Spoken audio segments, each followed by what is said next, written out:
So lost in all of our high holidays may have been the realization that football season started. Some of you didn't miss it. It's okay. This Sunday, Philadelphia sports fans are going to cheer an opponent as if they never had before, because the currently undefeated Philadelphia Eagles host the Jacksonville Jaguars. Now, it's not that the people of Philadelphia have any particular love for the city of Jacksonville. Rather, the people of Philadelphia still appreciate Jacksonville's first-year coach, Doug Peterson, who only 5 seasons ago delivered Philadelphia its first and only Super Bowl championship.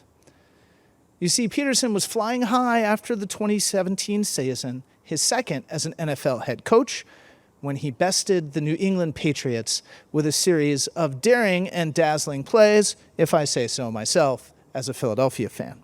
And almost overnight, he went from an afterthought to a celebrity. He released his own book later that year. Everything was working right.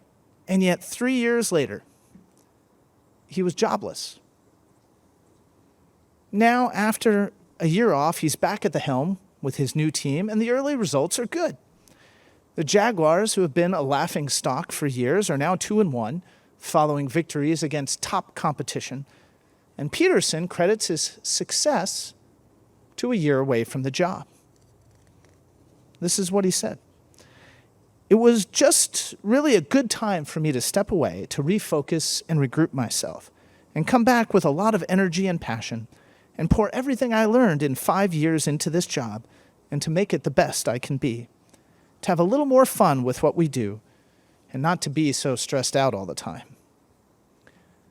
This week's Parsha Vayelech, just 2 parshiot from the conclusion of the Torah, also considers what life can look like off the job. As the Israelites prepare to enter the promised land, Moses reminds them that they must go on without him, that Joshua will take the reins of leadership as they cross the Jordan River. Now, we know from previous chapters that Moses remains in the wilderness as punishment for his failure to follow God's instructions at the waters of Meribah. But Moses doesn't really mention that here. Instead, he says, Ben 120 shana anochi hayom, lo uchal od latzet v'lavo. I'm 120 now. I can't just come and go anymore.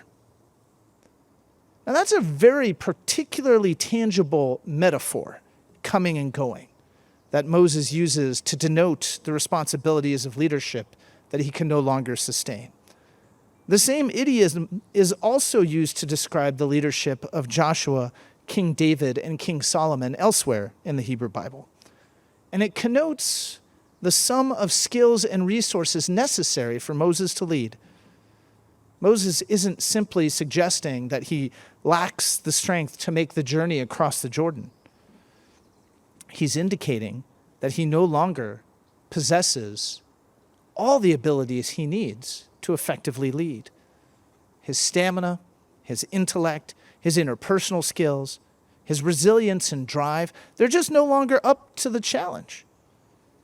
And so, his job finished and his journey complete, Moses dutifully relinquishes command to a new generation of leaders and retires. Doesn't sound too bad.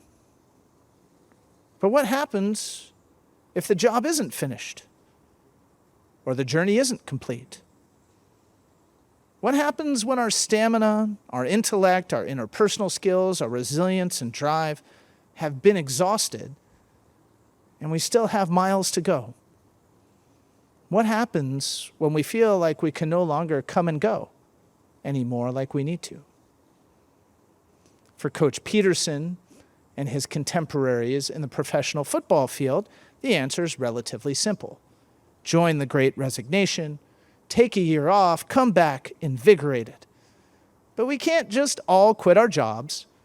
Most of us probably wouldn't want to. So the question becomes, what exactly happens in that year away?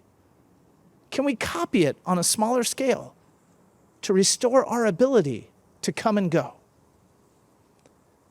For Peterson, who went from college quarterback to professional backup quarterback to coaching a high school team to an NFL assistant coach to a 5-year NFL head coach without any break in between, last year provided a welcome opportunity to pause, to reflect, and to reprioritize. He took time to be with his family, to assess his career, and to move on from the way his job ended in Philadelphia. In essence, he hibernated. Like a squirrel going away for the winter, Doug Peterson lowered the temperature, paused from the constant search for food, and rode out what would otherwise be a treacherous winter to enter spring refreshed and reinvigorated. And maybe we're meant to do the very same thing. In her 2020 bestseller, Wintering, author Catherine May examines the slowest season in our calendar to teach us how we can all step back and recover in the dark, away from the pressures of spring, summer, and autumn. And it begins, she suggests, with a simple admission that we're no longer capable of being who we want to be, at least not in this moment. Now, that's a shocking thing to admit, but only when we dwell in that shocking truth, she suggests, can we truly release ourselves from those ever-present obligations and give ourselves a chance to slow down our routines, to turn down our body temperatures by a degree or two, and maybe get some sleep. It's not easy. It requires us to confront our own ineffectuality, not just for a moment, but for a season. Something that seems much at odds with our American addiction to industriousness. But if we really seek a true recovery, if we really wish to give the best of ourselves to those who rely upon us in the new year, then maybe it isn't shrinking away to take some time. Maybe it's just courageous and strategic to plan for a season that we must say, I can't come and go anymore, but give me some time and I'll be back to you.